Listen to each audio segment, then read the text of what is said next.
अल्प समय प्रभुकर वाक्य शुणा आपण माने अल्प समय कम से कम डिजिटल डिवाइस को ऑन करंतु बेसी समय ले बंद कर देके जहां से पढंतु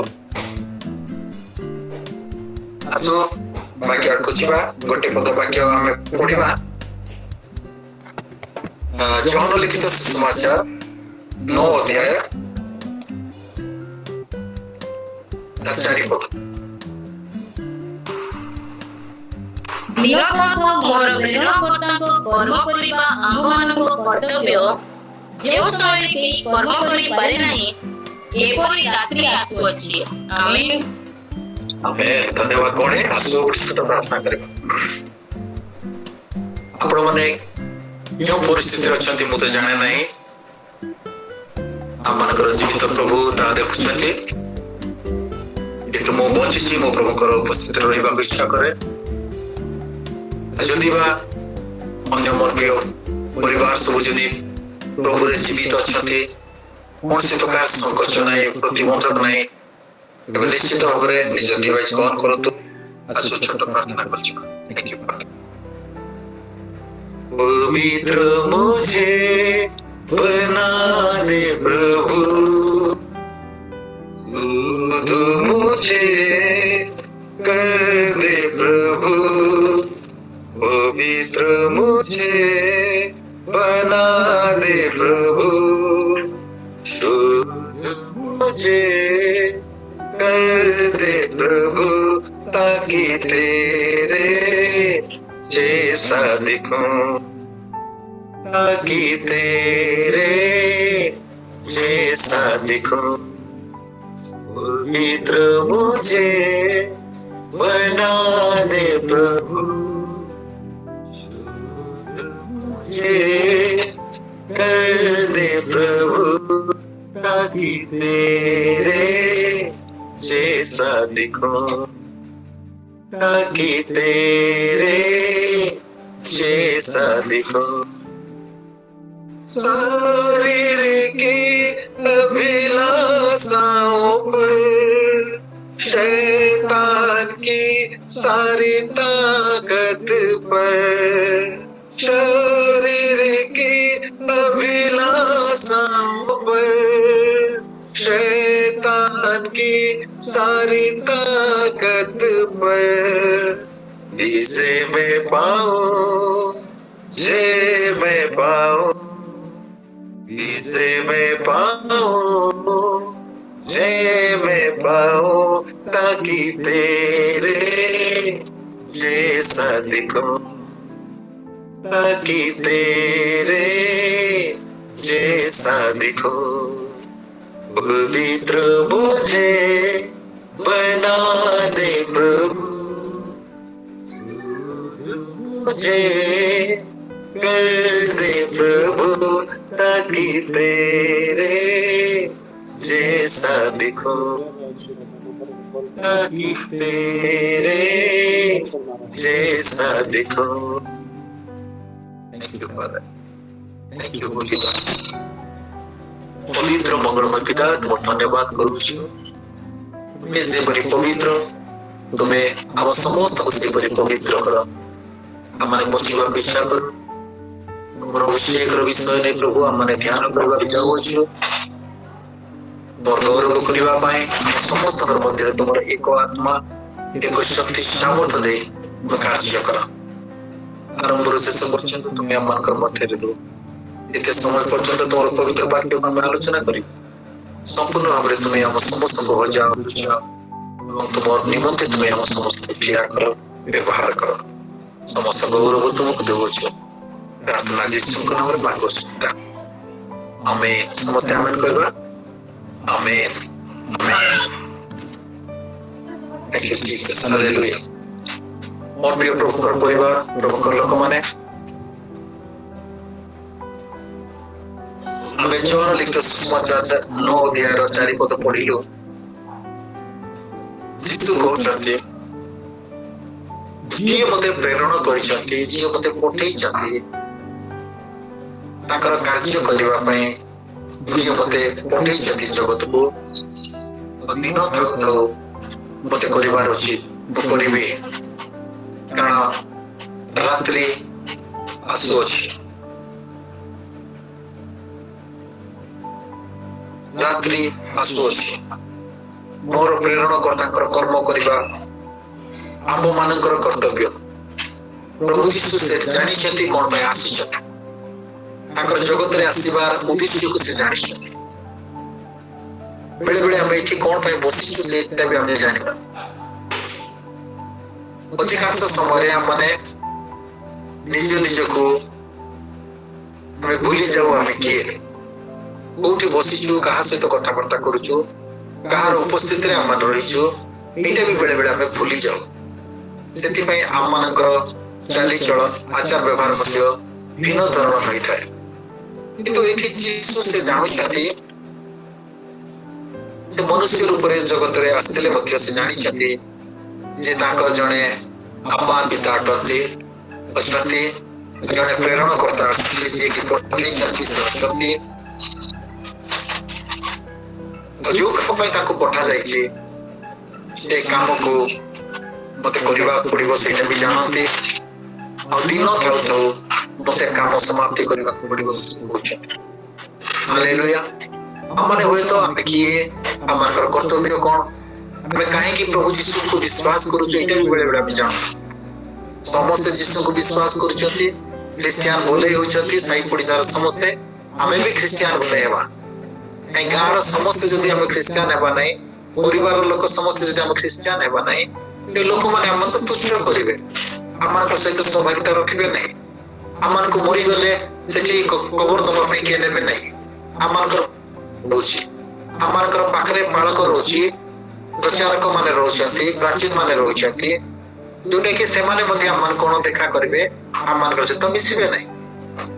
କିନ୍ତୁ ପ୍ରକୃତିରେ ଆମେ ନିଜକୁ ଯଦି ଆମେ ଦେଖିବାକୁ ଚେଷ୍ଟା କରୁ ମୋର ପ୍ରିୟ ପରିବାର, ତେବେ ଆମେ ଜାଣିପାରୁ ଆମେ କିଏ। ଆମେ ଅଳ୍ପ ଅଳ୍ପ ସମୟ ଯଦି ପ୍ରଭୁଙ୍କର ସମ୍ମୁଖରେ ବସୁଛୁ, ତେବେ ମନେ ରଖିବା ଦରକାର ଯେ ଆମେ କିଏ, ଆମମାନଙ୍କର କର୍ତ୍ତବ୍ୟ କଣ। ଆଉ ଏଠି ଦେଖନ୍ତୁ ଗୋଟେ ଏମିତି ସମୟରେ ପ୍ରଭୁ ଯୀଶୁ କହୁଛନ୍ତି ଯେ ସମୟର ସଦୁପଯୋଗୀ କରିବା ବିଷୟ ସେ କହୁଛନ୍ତି।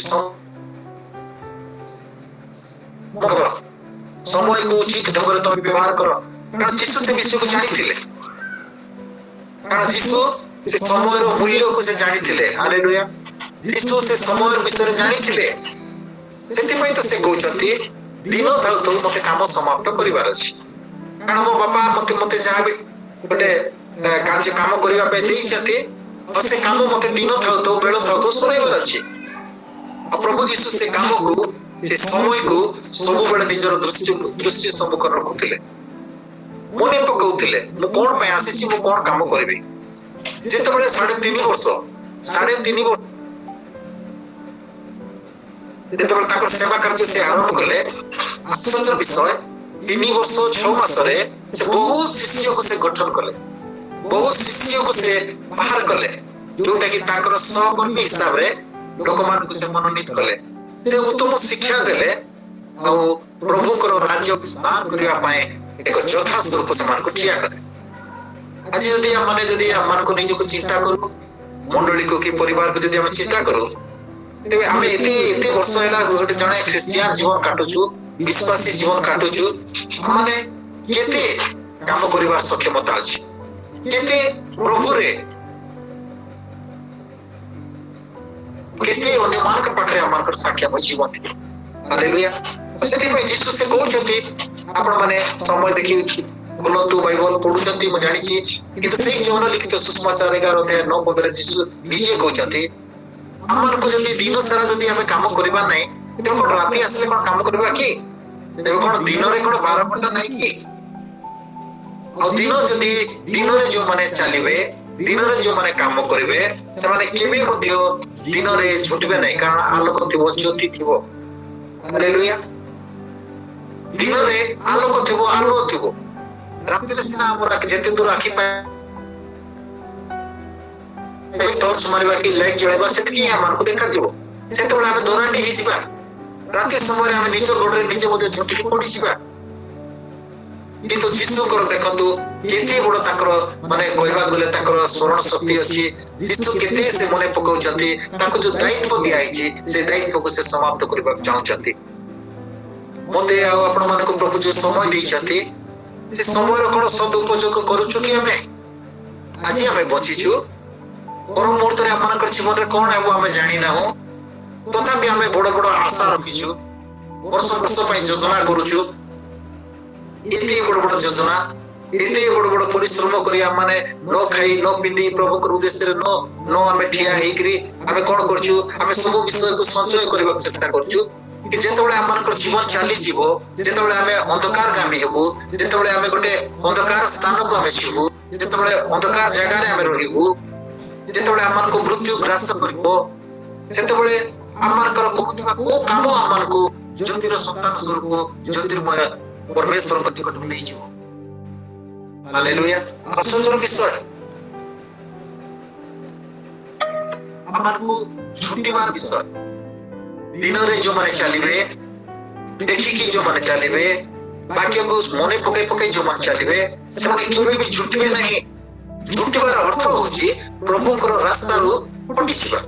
ଚାଲୁ ଚାଲୁ ଯଦି ଆମେ ଝୁଟି ପଡୁଛୁ, ବୋଲେ ଆମେ କଣ କରୁଛୁ, ଚାଲିବା ରାସ୍ତାରୁ ଟିକେ ଆମମାନଙ୍କର ଲାଇନ ଟା ଅଲଗା ହେଇଯାଉଛି। ଆଉ ଏଠି ଆମେ ଦେଖୁଛୁ ଯୋଉମାନେ ଦିନରେ କାମ କରିବେ ସେମାନେ ଯେତେ ପରଫେକ୍ଟଲି କାମ କରିବେ, ରାତିରେ ସେମାନେ କରିପାରିବେ ନାହିଁ। ଏବେ ଧରନ୍ତୁ ମତେ ଦେଖନ୍ତୁ, ଅନ୍ୟମାନେ ବି ଯୋଉମାନେ ବି ଚଷମା ବ୍ୟବହାର କରୁଛନ୍ତି ଦେଖନ୍ତୁ, ଦିନରେ ଆମମାନଙ୍କୁ କେତେ ଉଜ୍ଜଳ ଦେଖାଯାଉଛି, ଚଷମା ପିନ୍ଧିଲେ କେତେ ସ୍ପଷ୍ଟ ଦେଖାଯାଉଛି। ରାତି ଆସିଲା ପରେ ଆମେ ଦୌରାଣ୍ଡି ହଉଛୁ, ମୋ ଚଷମା କୋଉଠି ଅଛି, ଲାଇଟ କୋଉଠି ଅଛି। କାରଣ ଆମମାନେ ସତର୍କ ରହିବା ଦରକାର। ଯୀଶୁ ମଧ୍ୟ ସେ ସତର୍କତାର ସହିତ କହୁଛନ୍ତି, ମୋ ବାପା ଯୋଉଟା ଦେଇଛନ୍ତି ମତେ କାମ କରିବାକୁ, ମୁଁ ସେ କାମକୁ ଦିନ କରିବାକୁ ଯିବି। କାରଣ ସେ ଜାଣିଛନ୍ତି ଯେ ରାତି ଆସୁଛି, ଅନ୍ଧକାର ମାଡ଼ି ଆସୁଛି। ମୋର ପ୍ରିୟ ପରିବାର ପ୍ରମୁଖ ଲୋକମାନେ, ମନେ ରଖନ୍ତୁ, ମତେ ଆଉ ଆପଣ ମାନଙ୍କୁ ଆମମାନଙ୍କର ଜୀବିତ ଈଶ୍ୱର ଏହି ସଂସାର ମଧ୍ୟରେ ଝୁଟି ନ ପଡିବା ପାଇଁ, ଜ୍ୟୋତିରେ ଆମମାନଙ୍କୁ ଆଚରଣ କରିବା ପାଇଁ ସେ କହୁଛନ୍ତି। ଦିନରେ କାମ କରିବା ପାଇଁ ସେ କହୁଛନ୍ତି। ରାତ୍ରିରେ କାମ କରିବା ଲୋକ ଚୋର କରିବ କି ଡକାୟତ କାମ କରିବ ରାତିରେ, କିନ୍ତୁ ଆମମାନେ ଦିବସର ସନ୍ତାନ ମାନେ, ଜ୍ୟୋତିର ସନ୍ତାନ ମାନେ, ଆମମାନେ ଯେମିତି ଜ୍ୟୋତିରେ ଆଚରଣ କରୁ, ଜ୍ୟୋତିର ସନ୍ତାନ ବୋଲି ଅନ୍ୟମାନଙ୍କ ନିକଟରେ ଆମେ ନିଜକୁ ପ୍ରକାଶ କରୁ। ଯଦି ଥାଉ ଥାଉ ଯଦି ଆମେ ସମୟକୁ ଯଦି ଠିକ ଢଙ୍ଗରେ ଆମେ ବ୍ୟବହାର କରିବା ନାହିଁ, ତେବେ ମନେ ରଖନ୍ତୁ ଆମମାନଙ୍କ ପାଇଁ ଗୋଟେ ଗୁରୁତ୍ୱପୂର୍ଣ୍ଣ ସମସ୍ୟା ବିଷୟ ରହୁଛି। ଅନ୍ଧକାରରେ ବୋଧେ ପେଚା ମାନଙ୍କର ଭଳିଆ ଆମର ଆଖି ଅଛି କି?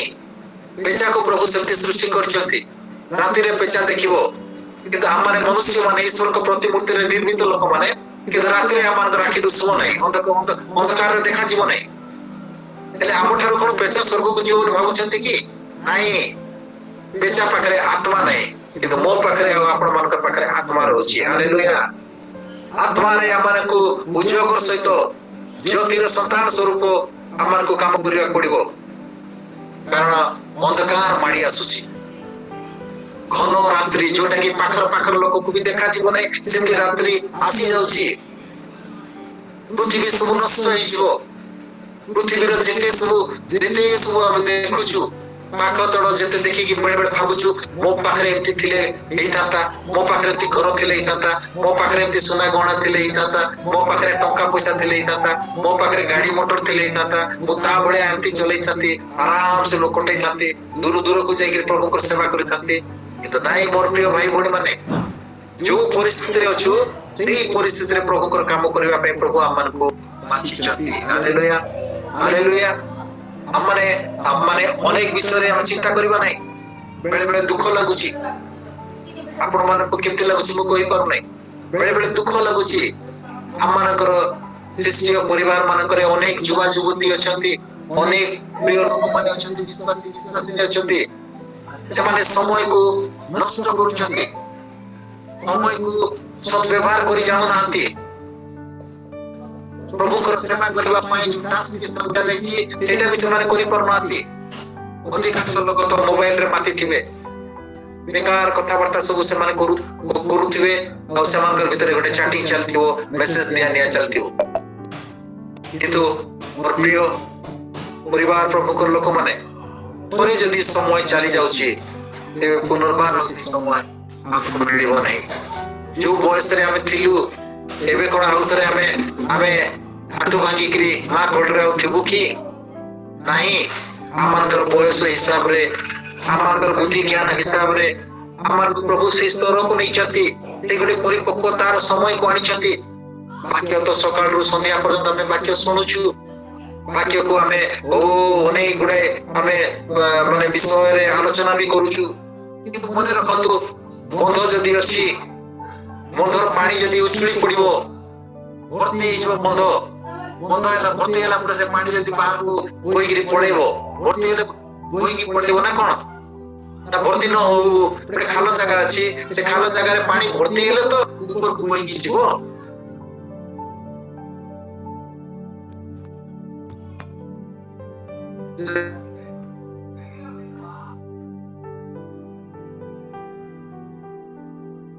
जागृत करी संचय करबार अछि ते तापा जदी हम ध्यान न देबा ते से पानी कोन करबो हिडो को नेकरी पानी पळेबो बोई की पळेबो बोई गला परे कोन से पानी को उतरा माणी परबा की नाही जोटा थोड़े गला सेटा फेरी पाइबा नहीं मु आ आपण माने जो बयस रे अछु जो काम पाई प्रभु आमान को बाछि छथि से काम जदी हम उचित ढंग रे करि पारनो तेबे से गला करिबो बोली भाबला बेले को आ के करि पारिबा नहीं सेतबे हम मानकर कंटा कथा थिबो सेतबे परिवार रे समस्या थिबो दो जीव मानकर चिंता थिबो सेतबे हम माने वृद्धावस्था को पहुंच जाइतबो सेतबे हम मान को सोने माने तुच्छ करबे एबे जाइकरी काहा को जदी मुंह खोली करी कथा कले के सुनबे सेतबे केही सुनबे नहीं मोर प्रिय परिवार प्रभुकर लोक माने केवल एई रविवार रो संध्या कालीन उपासना रे केवल एतिकी कहबा चाहूची आमानकर हृदय भितरे गोटे नुआ नुआ योजना रखिथिबा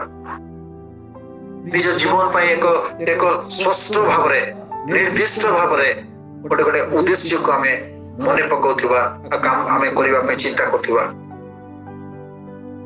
जो समय प्रभु आमान को मते आ आपण मान को देई छथि से समय को बुद्धि ज्ञान सहित हमें व्यवहार करबा प्रत्येक दिन प्रत्येक समय प्रत्येक परिस्थिति रे हमें ईश्वर से प्रतिज्ञा को मने पकाइबा और से सत्यता को वर्णना करी घोषणा करी हमें प्रभु को गौरव करूथुबा नचेत हम खाली हिंदी गीत गाउछु ओडिया गीत गाउछु तेलुगु गीत गाउछु आज का दिन नियम ने बनाया है ए दिन जदी आज रो दिन जदी प्रभु निर्माण करछथि सृष्टि करछथि और से दिन रो जदी हमरे आनंदित रहबा को जदी इच्छा करूछु तेबे से दिन को अवहेला करबा को जीवन मोर प्रिय परिवार प्रभु को लोक माने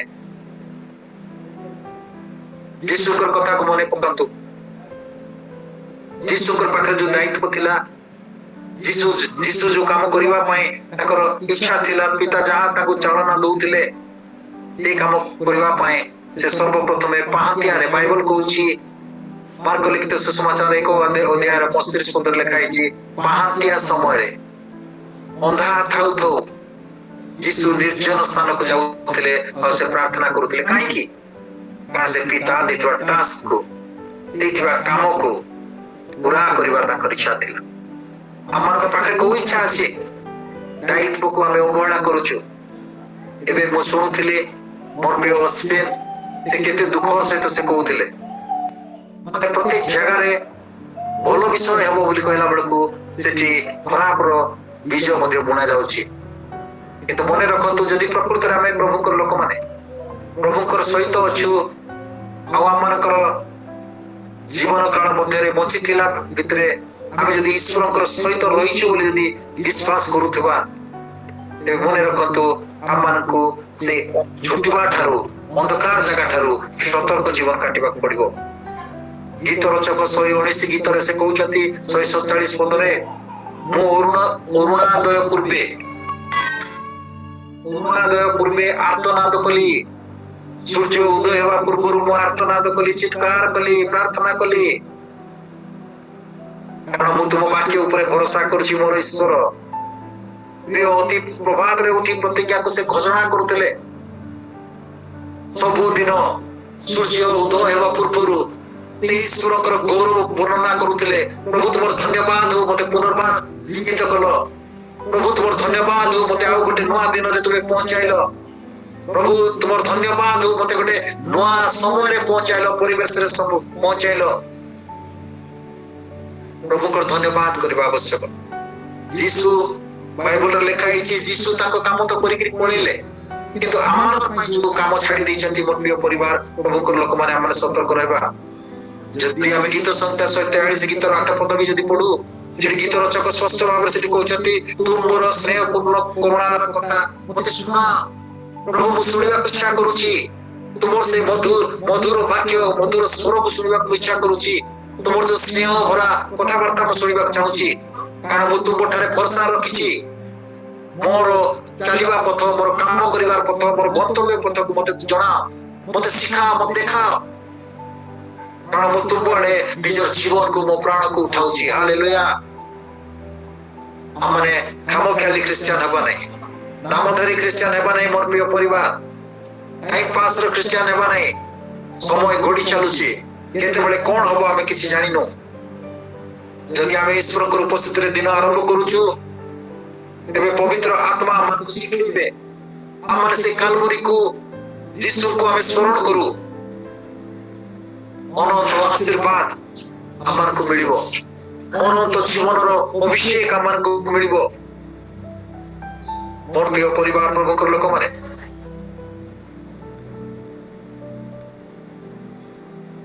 ପ୍ରଭୁଙ୍କର ଧନ୍ୟବାଦ ହଉ। ଆମେ ସମସ୍ତେ ସେଇ ଅଭିଳାଷା ନେଇ ଜୀବନ କାଟିବାକୁ ଯିବା। ଗୀତ 90 ପଦ, ଗୀତ ସଂହିତା 90 ଗୀତର 12 ପଦରେ କହୁଛନ୍ତି ଗୀତ ରଚକ, ଯେପରି ଆମ୍ଭେ ମାନେ ଜ୍ଞାନ ବିଶିଷ୍ଟ ଅନ୍ତଃକରଣ ପାଇ ଆପଣା ଦିନ ଗଣନା କରିବାକୁ ଶିକ୍ଷିତ ହେବୁ। ଆମମାନେ ନିଜ ନିଜର ଦିନକୁ ଗଣିବା ପାଇଁ ଆମେ ଶିଖିବା। ଦିନ ସରିଯାଉଛି, ବୟସ ସରିଯାଉଛି, ଜ୍ୟୋତି ସମାପ୍ତ ହଉଛି, ଅନ୍ଧକାର ମାଡି ଆସୁଛି।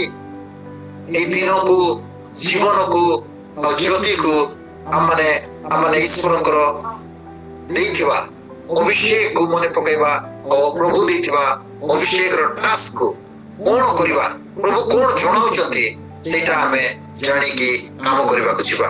କାରଣ ରାତ୍ରି ମାଡି ଆସୁଛି। ମୋର ପ୍ରିୟ ପ୍ରଭୁଙ୍କର ଦାସଦାସୀ ମାନେ, ବର୍ତ୍ତମାନ ବି ରାତି ହେଇଗଲାଣି, ରାତି 10ଟା ହେବାକୁ ଯାଉଛି। ନିଦ ଲାଗୁଥିବ, ଭାଇ ଆସିଲେ କି ଖାଇବାକୁ ବସିଥିଲେ ତ ମୋବାଇଲ ଅନ୍ କରିବାକୁ ଇଚ୍ଛା ହବ ନାହିଁ। କିନ୍ତୁ ମନେ ରଖନ୍ତୁ, ପ୍ରଭୁଙ୍କର ବାକ୍ୟ ଶୁଣିବା ପାଇଁ ଯଦି ଆମେ ଆତୁର ହବା ନାହିଁ, ପ୍ରଭୁଙ୍କର ବାକ୍ୟ ପାଇଁ ଯଦି ଲଳାୟିତ ରହିବା ନାହିଁ, ତେବେ ମନେ ରଖନ୍ତୁ ଏଇ ବାକ୍ୟ, ଆଜିର ବାକ୍ୟ ବୃଥା ହେଇଯିବ। ସେଥିପାଇଁ ଯୀଶୁ କହିଲେ ଦିନ ଥାଉ ଥାଉ ମୋର ପ୍ରେରଣକର୍ତ୍ତାଙ୍କର କର୍ମ ଅର୍ଥାତ କାମ ଅର୍ଥାତ କାର୍ଯ୍ୟ କରିବା ଆମମାନଙ୍କର କର୍ତ୍ତବ୍ୟ। ଆମେ କଣ କହିବା କି ଦିନ ଥାଉ ଥାଉ, ବୟସ ଥାଉ ଥାଉ, ସମୟ ଥାଉ ଥାଉ, ପ୍ରଭୁ ଜୀବନରେ ରଖିଥିବା ସମୟ ଭିତରେ ପ୍ରଭୁଙ୍କର କାମ କରିବା ମୋ କର୍ତ୍ତବ୍ୟ ବୋଲି ଆମେ କଣ କହିପାରିବା କି? ଏବେ ଯଦି ଆମେ ଏଇ ବୟସରେ ଯଦି ଏଇ ବୟସର କାମ କରିବା ନାହିଁ, ତେବେ କଣ କୋଉ କାମ କରିବା? ଏବେ ଯଦି ଆମେ ବିଶ୍ୱାସୀ ଅଛୁ, କେତେବେଳେ ଆମମାନଙ୍କର ପ୍ରଭୁ ଯୀଶୁ ଖ୍ରୀଷ୍ଟ ମଧ୍ୟ ଆକାଶକୁ ଆସିବେ ଆମେ ଜାଣିନୁ। ଯେତେବେଳେ ଆମେ ଉଠା ଯିବୁ, ଯେତେବେଳେ ବିଚାରର ବେଦୀର ସମ୍ମୁଖରେ ଆମେ ଠିଆ ହବୁ, ସେତେବେଳେ କଣ ଉତ୍ତର ଦବୁ?